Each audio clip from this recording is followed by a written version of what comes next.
This is Corey Willis with PPI, and you're listening to the Diesel Podcast. I'm Adam Blattenberg from Diesel World. This is Dan, owner of Dan's Diesel Performance. I'm Braden Fleece, and you're listening to the Diesel Podcast. What is going on, Diesel Nation? We're excited to have you guys with us today on the Diesel Podcast. On this episode, we wanted to talk with somebody in the diesel industry who's a leader, who's been around for quite a long time, has made their mark, and we wanted to do that because they've weathered a lot of storms. They've seen a lot of things in business and personally. And this morning I had sent Lenny Reed, the owner of Dynomite Diesel Products, a text message. I said, "Hey, Lenny, you should jump on a podcast with me today. Let's talk about what's going on with coronavirus, lockdowns, uncertainty, anxiety, fear." And he said, I was thinking the same thing as getting ready to message you. And so today we're going to talk with him about his perspective as a business owner, as someone who leads one of the leading companies in diesel, and then also his personal perspective on it and things that he is focusing on doing right now in the midst of everything going on. So we wanted to be able to bring this episode to you, whether you're a truck owner, whether you're a shop owner, someone who's just into diesels, or just happen to hear this podcast or see it somewhere on your feed. Wanted to talk with somebody about their thoughts, what's going on, and their perspective moving forward. All right, let's get to the podcast with Lenny Reed of Dynomite Diesel Products and chatting about what's going on in the world right now. Lenny, it's great to have you back on the podcast. We chatted with you not long ago, about a month or so, and a lot has changed. And I love following you on social media and seeing the exercise workouts you're doing in the morning. They pump me up, and your Instagram story, I think it was maybe a couple days ago, said, "Hey, you know what? Now's a great time to reach out to people, see how they're doing, talk to them." And so I thought it'd be a great time for us to jump on a podcast, talk about the state of the world, state of things, business, and just kind of vent a little bit, talk, and try to get some perspective on all that's going on. And that you're right. There has been an awful lot of stuff going on in the last month. Like, we were 100% full steam ahead. The economy was killing it. Government was killing it. We were trying to impeach the president. Everybody's fighting over some pretty. I feel like we've had it so good for so long, at least here in America, that people started to really asphyxiate or dwell on stuff that wasn't even real. And now that we've got something that's real, it's almost a nice little wake-up call for these people to say, hey, look, I've got to help everybody. I don't care who they voted for, but it's a great time to be a great human being and start helping everybody so we can get through this thing together. So I guess what I'm trying to say is, as bad as I sound by saying, we needed this, I kind of feel like we really needed this. And I don't think, personally, that this is going to be near as bad as people are painting it yet. And I certainly hope that I'm right. I know that the uncertainty of it is, that's the massive question mark that everybody's scared of. But from where I'm standing right now, we needed something to bond, whether you were left or right. We needed a reason to bond America back together, so we started acting like Americans and not just Democrats or Republicans. And so out of every storm cloud, there's always a silver lining. That's kind of my look at it right now, and that's my attitude going into this thing, and that's the direction I'm going to keep heading anyway. Is that? Yeah, I think it's something we've never seen in our lifetime, in a way. Just how quickly things have changed, and kind of the panic and the media and everything else. And it's just, you're right. It's very sobering in the sense of, my perspective has changed. And I think a lot of people's has, where it's not just about an ideology or where we live or, what we drive or what our favorite brand is. It's there's, we need to work together on some things and just to, be able to persevere through it.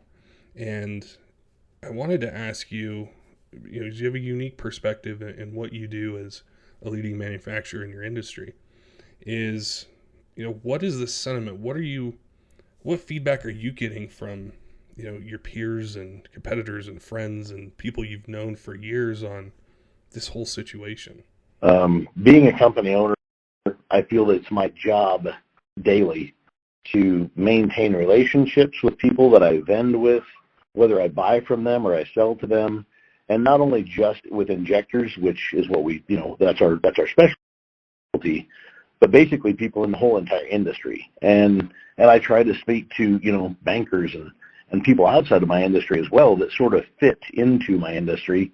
Like this morning I was already thinking I need to contact Patrick about doing a podcast, just because I feel like too many people are really frightened right now, and I don't think that we should be at that point of being frightened. I mean, hell, I go to the grocery store and people are staring at each other like they're just waiting for somebody to turn into a zombie, and they're looking to shoot, the zombie before it attacks them. So we're not there. Like, we don't have a DEFCON 4 going yet. We're not in that situation. Like, we've got white girl problems still. We can't go to the store right now and buy a roll of toilet paper. That's not that big of a deal. When you can't get meat or you can't get fruit or vegetables, that's going to be a much bigger deal. But thank God we have the administration in place. They've already allowed truckers to run extra hours and extra weight. And I believe the last time that was happened in like 1938. So we're not going to run out of supplies. But it really makes me wake up and think to myself, like, it's a good thing that America is on the track of manufacturing our own stuff, because if this was a situation critical and we couldn't get anything off the port, we would be out of a lot more daily goods if we didn't already have the inflow or the manufacturing facilities making stuff for ourselves right now. So, again, it goes back to the wake-up call. Like, when we've got the world's largest, most powerful country, we better be making some stuff on our own. And this is, again, I think it's a good wake-up call. So hopefully long-term, I'm really, anybody that's got a sick family member or a family member that passed away, like, my heart's with you 100%, and I'm not trying to downplay your loss at all. Unfortunately, all sorts of flus have taken out people for thousands of years. And hopefully we can contain this flu. Hopefully we can stop this thing, and hopefully we can look back and say we did a much better job with coronavirus than we did with the swine flu. We don't need several thousands of people to die over this by any stretch of the imagination. And it seems to me like all the governments around us have done a pretty good job of trying to stop and get people to, the new term is social distancing. Well, that's a good thing. And we've got a sign hanging on our front door right now that says, for any guests at this time, please walk in, drop off whatever you have, and then once you've dropped it off, you can't stay. We just don't need anybody hanging out here right now. We're trying to protect our crew. And, the truck drivers and stuff that are showing up, like, I've already told my employees, like, please use special caution. Like, if you're going to grab the UPS guy's little handheld and sign your signature on it, if you're not wearing gloves, you can't throw the gloves away, then go wash your hands immediately.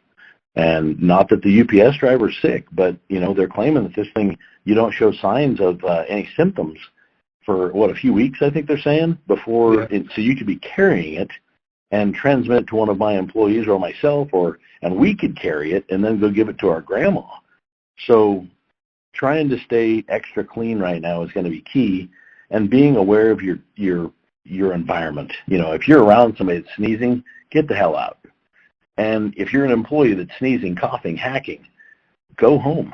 Hang out at home and try to get a test. If you can't get a test, then be respectful to the rest of the people on the planet and stay home.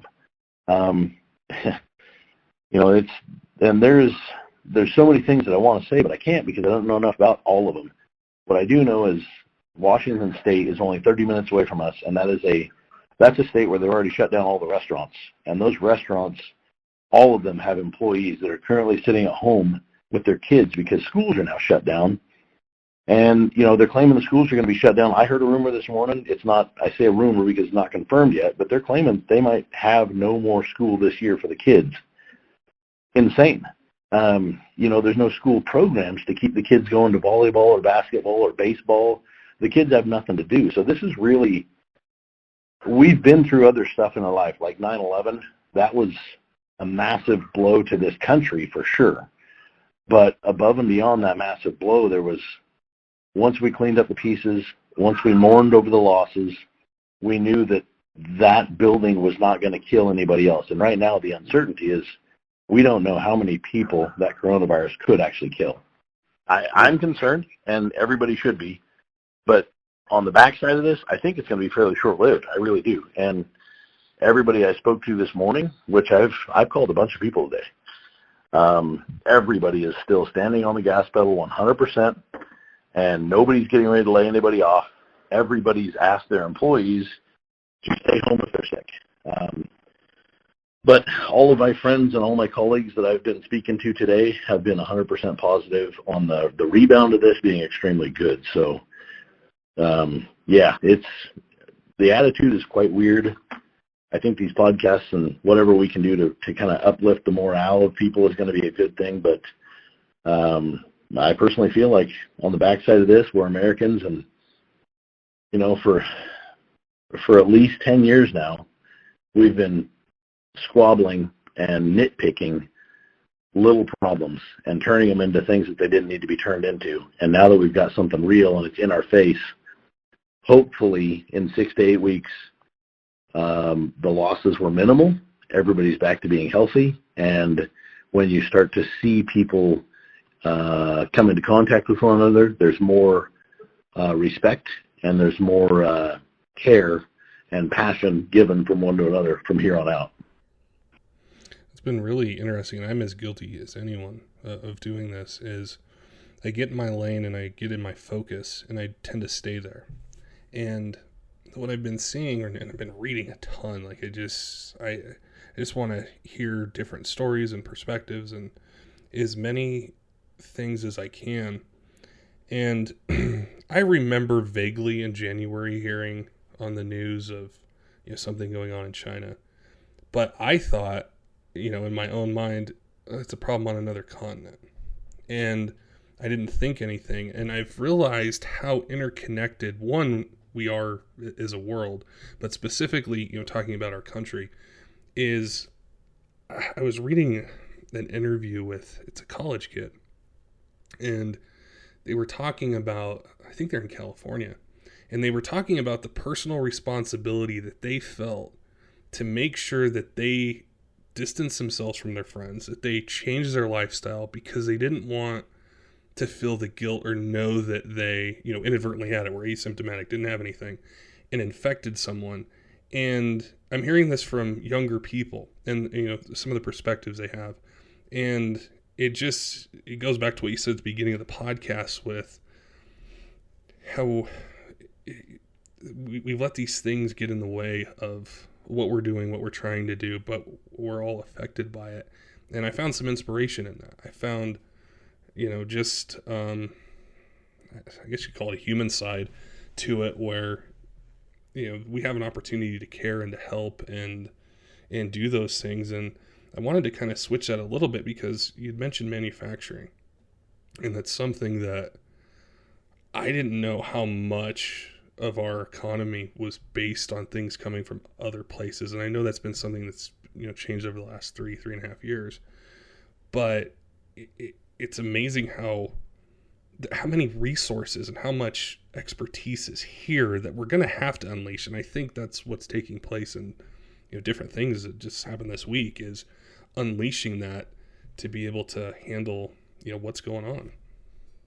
Well, World War II, we had plenty of young men going off and being, that we were losing young men in the war, and they were doing something.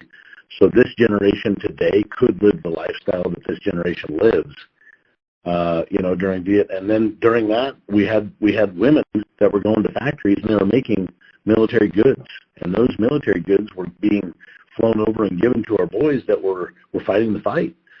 It was a great time for the country, and then of course, we got the baby boomers, and it was a great time for the company, the entire USA to be one community. When things get really nice, we all get complacent and we start to worry about the little first world problems or white girl problems, right? And then it takes something like this to make us all reunite again so we can appreciate the small things and quit worrying about trying to be the biggest, baddest, best of whatever, and quit trying to stress your point to everybody and make sure that everybody believes exactly what you believe, exactly how you believe it, because end of the day, we're all spokes in a really big wheel, and we're all basically brothers and sisters here, and we all need to work together to make this thing keep moving. That's a problem right now that I don't think that America is so broken that we're going to be broken by this for very long. I feel like the strength of Americans and the amount of money that we have right now is so bloody much. I believe we're going to bounce out of this very, very quickly. I believe that for the folks, I mean, Trump's already talking about like $1 trillion handout, and everybody's going to get possibly a $1,000 check. I spoke to my employees yesterday, and we decided that as long as we're working, we will cash our checks and we will redistribute those funds to people, friends, family of folks that need the money because they weren't able to go to work. So, you know, for everybody out there that was like, you know, he's not my president, well, then by all means, if you get a check, don't cash it. And if you do cash it, go give it to some lady that's raising 2 kids and she hasn't been able to go to the restaurant or the gym or the wherever she works at. If she could not go to work, she needs that money. And if it's a gentleman, you know, same thing. If you've got a guy that was, you know, he was a manager at the local gym and currently the gym is closed, well, he's going to need money. And these folks, you know, the government's responding quite well right now. I spoke to a guy that he's in our industry. He's in the diesel industry. I don't want to bring out company names or names, but he said, man, I tell you what, I'm extremely blessed because my bank has already offered for me to defer payments for out to 60 days already. And so far, he's not being hit with anything. But knowing that the government has already started working deals on the big end to relieve the pressure off of us small businessmen, like that is a huge relief. And he still sounded really concerned. And I says, man, you need to understand something. If you go to work and you walk into your building right now with a concerned look on your face or in your tone, your crew is going to go home and they're going to feel it. You can't let your crew leave work today feeling that. You've got to walk in. You got to be happy. You know, this morning I bought some donuts and then I got to work and, you know, it took me a few hours to do this research. There's a box of donuts in my car. I'm going to give them to the guys. You know, just I'm going to spend the rest of my day making sure all my people are, 1, healthy, and 2, emotionally sound. Outside of that guy, I spoke to another guy who's got 150 employees and 3 car lots. He's currently building a building. Like there is a lot, they've got it staked out, and they're getting ready to pour, you know, footings. And I says, hey, man, like, what are you going to do? And he's like, I'm on the gas pedal. I've already had some employees call in, and they say they're not comfortable coming to work. They do not want to get sick. They feel their immune system is compromised, and they are not comfortable being around people. So we're giving them time off, and they will be welcome to come back to their jobs when they feel like coming back. But I'm not going to make anybody be here that just straight doesn't want to leave their home. If they're that scared, they're that scared, and I'm not going to make them come. You know, I thought, wow, that's pretty cool. Spoke to another guy that's a good buddy of mine, been a buddy of mine most of my life, and he says, what I'm going to do is I'm going to make sure that all of my crew, everybody there knows that if you have the sniffles, if you've got a cough, if you've got a fever, stay home. And even though, you know, he's a rancher and he's got orchards, traditionally speaking, they might not have, especially the temporary, you know, like the people that work like a quarter and then they've got the next quarter off kind of a thing, the seasonal help. Those people, he's still going to pay them, which is huge because that's a big cost for somebody that he doesn't have to pay for. It's not in their contract.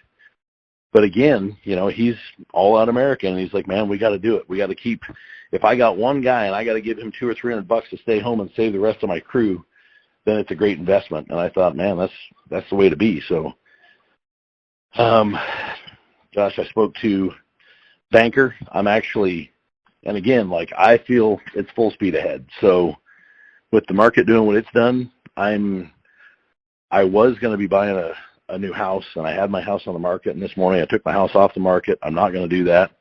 I'm going to take all the other money and I'm going to put it right back in the market, because the more money that's in that market, the stronger it will bounce back. And right now, for folks that have extra cash, look at the market. We all know that America will bounce back. We all know that. It's just a matter of when. And I'm not looking at retiring anytime soon, so I will be investing in the market here really soon. And that's something that I've always felt my ignorance was a good reason for me to stay out of it, and I didn't really want to take the time to learn about the market. But, you know, with Google and YouTube, you can learn a lot about anything in a short order. So past couple of days, I've been studying up on the market, trying to figure out where I'm going to put money, and my bankers, both bankers, are like, don't do anything real estate-wise, but market-wise, like, it's a great time. So, man, there's this flu, this virus, coronavirus, it scared a lot of people, but I thoroughly believe in America and every single American out there following through with their end of it, which means we have to stay in commerce. If we glue our checkbooks to our back pocket and we don't bring them out, you're slowing the wheel down, and that's going to hurt the overall end game and delay the end game. I'm not saying go be reckless and go buy stuff that you shouldn't be buying right now, but by all means, I don't think that this is a long enough term thing that you're going to be having to sell the family's, you know, goldware to feed the table. I don't think we're there yet. Like, I don't believe that to be. I mean, heck, this morning, our president was on the news saying that they've got a chemical or a drug that they've been testing. It's already a proven drug for other viruses, and now they're using it against coronavirus, and they're seeing success with it. So I thoroughly believe that our attitudes, just as we are humans, the competitive drive makes people want to stay up late. There's somebody right now that's the champion of chemicals, and he's figuring out how to save people. So I think that we're going to be out of the woods here really fast. It was really interesting. On one of our other episodes, we talked about team building and managing a team and being a leader. And I think that's right now what's so important, whether it's in business or whether it's at home or whether it's with our friends or whatever it might be, is, you know, people are looking for inspiration and calm and perspective. And it seems so hard to get turning on the news or, you know, searching anything. It's overwhelming. But the stories you were telling about the people you've talked to, I think that's gotten drowned out in the conversation or what we're bombarded with. And that's why I was really pumped to, you know, be able to talk with you today and have you on, because you do talk to a lot of people who are in different industries, but they're leaders. They're doing different things, and that's what they want to hear, that side. It's part of the story, and it's not being told, you know, in the mainstream media as much right now, but it's important to people who listen to the podcast. It's, you know, they're taking time out of their day to listen for 30 minutes, 60 minutes, however long they are, to any podcast that's out there, and trying to get perspective and get a mental break and just kind of recharge. It's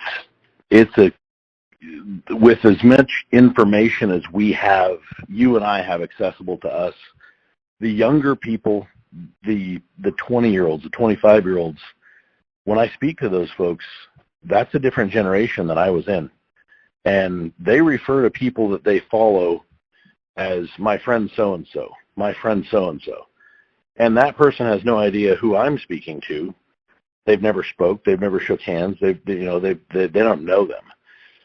But these people today spend enough time watching social media, whether it's YouTube or Instagram or whatever, that they really have began to start a whole new family for themselves with who they follow. And I feel like I listen to plenty of podcasts every week, but it's not my entire life.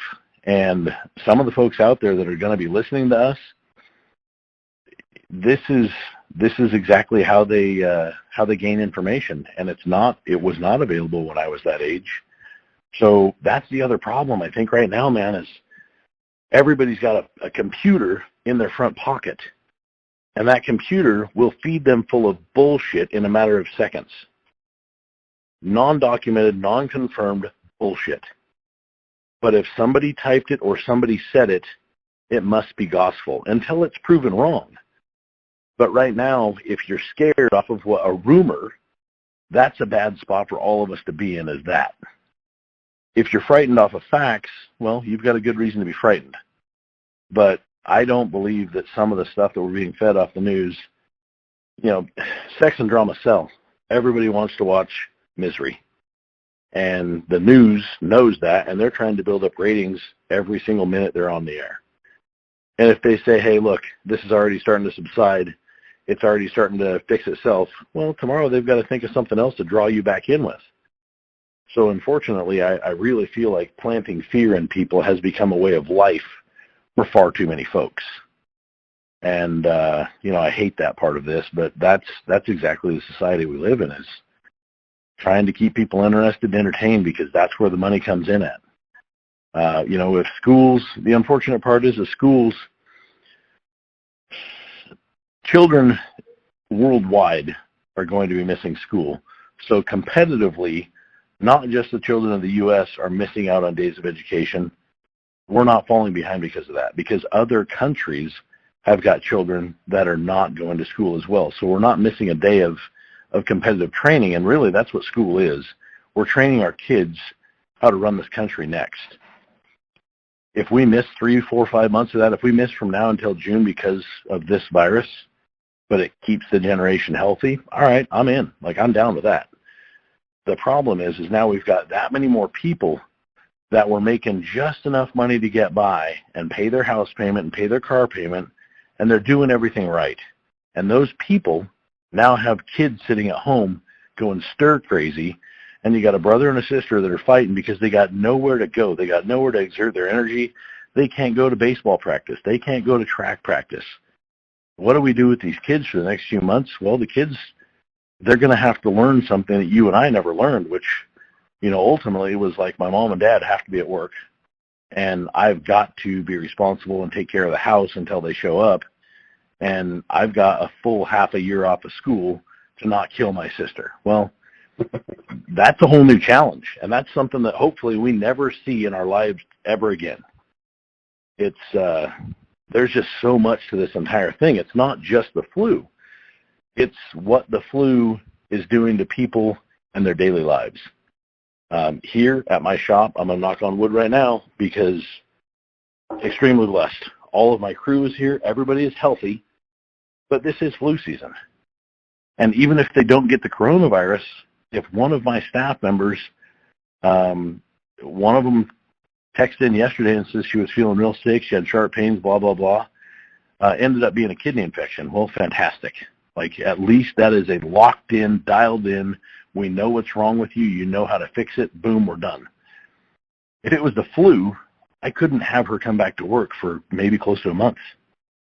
That's the kind of thing that's going to affect all of my consumers, is when half of my staff cannot come to work because they have to self-quarantine. And, that could do some damage to the economy. If a large trucking company loses half its drivers to self-quarantine, well, damn it, there's going to be a lot of stuff that doesn't show up to the store. There's just so many. Again, I'm not scared of this. It's just a really good reason why we should sit back and think about every single person you see today for what they're contributing to this country. Whether it's a nurse, a doctor, a truck driver, UPS driver, they're all key parts of your life. You may not see it right this very moment, but when you go to the store and you can't buy toilet paper, remember that one of those people that you saw today was responsible for getting toilet paper to the shelf tomorrow. All of a sudden you want to say thanks, right? Yep. What's really interesting about that is there's a guy I follow on Instagram, and his name's Ben Thomas, and he's a Navy SEAL, and he does the other things that he's been involved in. I've always followed him because he's entertaining, and he has really good insights. And he had posted something. I think his son's 10 or 11, and he's home, and he had said something like, kids are afraid right now, and they're looking for guidance. And he was talking about reading a book with him, playing in the backyard, doing these things, and I was thinking back in the midst of the computer in my front pocket over the last couple weeks, and I thought back to my childhood and something that was seemingly small, but I was young, and there was a tornado warning, and I was at my grandparents', and they were the World War II generation. They were the ones that grew up during the Great Depression. And I remember they would play a board game with me, or listen to the AM radio, and it was just very it was very calming and reassuring, especially when you're little and you hear the tornado sirens.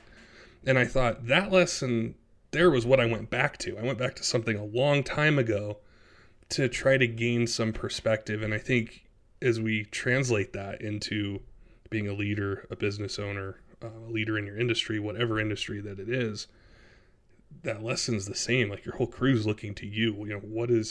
What's Lenny's attitude today? What's his perspective?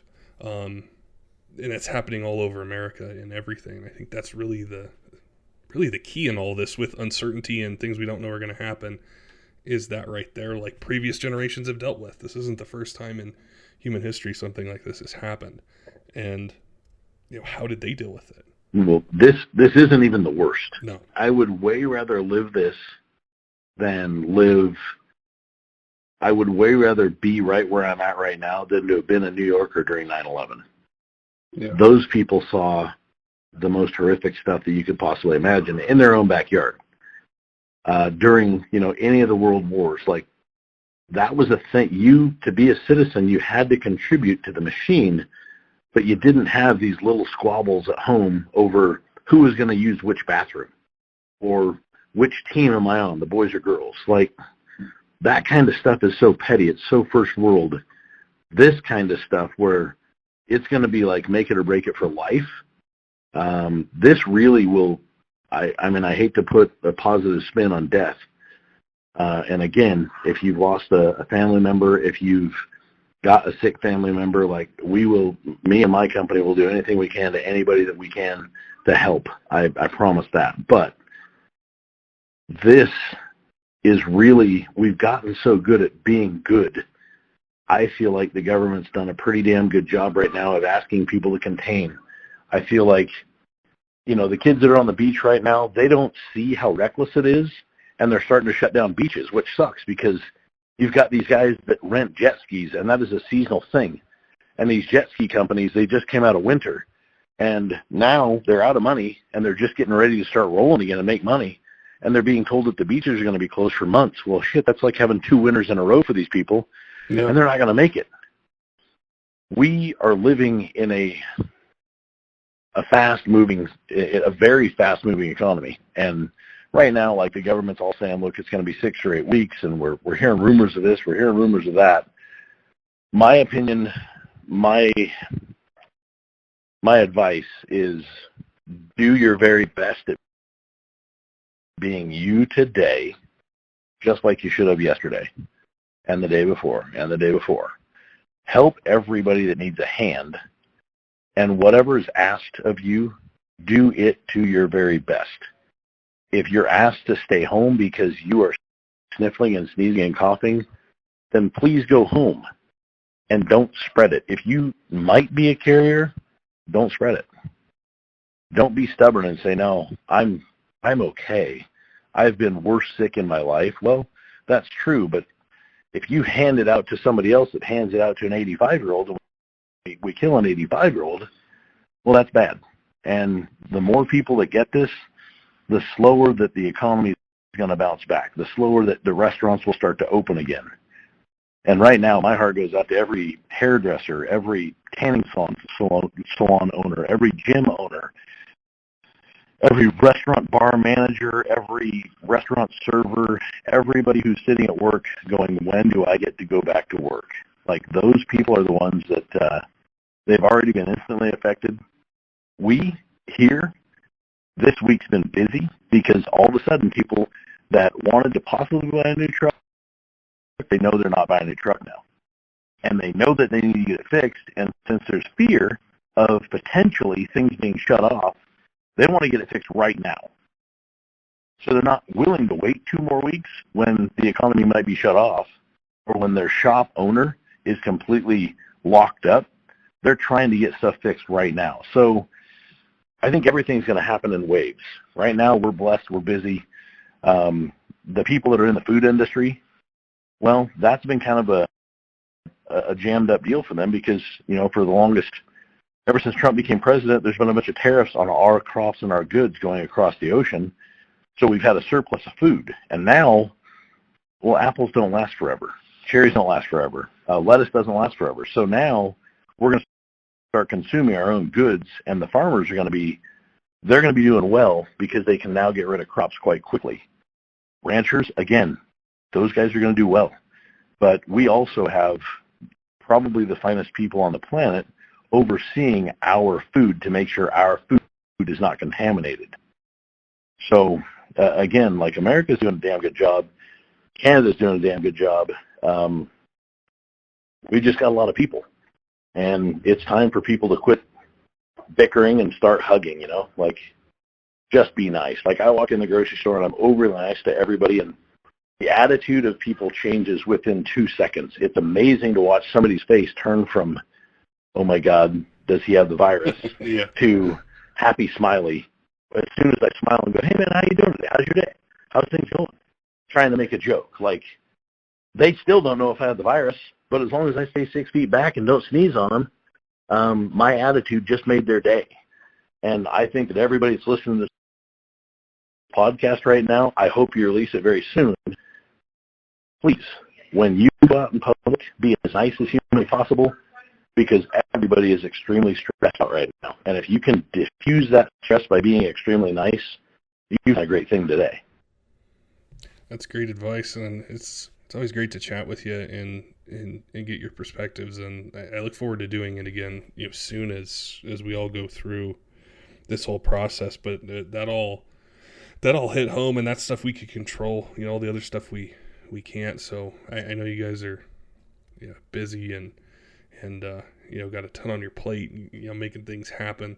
And so I appreciate you being able to make time today on short notice, chat with me and be able to share things you guys are doing, and maybe help some other people and other businesses they own, or employees that are out there, or just people who are listening to take a break, and just give them some perspective. So I appreciate your time today, Lenny. Well, I try to come on this podcast with information and facts, and I'm not a scientist. I'm not studying the coronavirus. I'm not a doctor, and the facts seem to be changing hour to hour right now. So I tried to stay out of what I know about coronavirus, and I tried to stay with what I do know, which is basically people in my business. And right now, we're going to do our best to protect ourselves from getting sick, and we're going to do our best to to try and keep not just our company going, but if my company slows down, that affects the food chain upline and downline, and that affects the entire planet. So we are going to do our very best to try and keep moving and keep grooving, and not just out of greed, but bottom line, I don't care what you do, whatever it is you do, if you stop, you have literally slowed down the community from recovering faster. And please, right now it's our responsibility just to get this thing back on get these wheels back on those tracks as fast as possible. Don't forget, Diesel fans, make sure and stay tuned to our next episode this week. We're going to continue bringing you guys 2 episodes a week with truck talk and just things that are going on to keep you guys entertained and give you guys a break from the news cycle. Till next time, keep the shiny side up.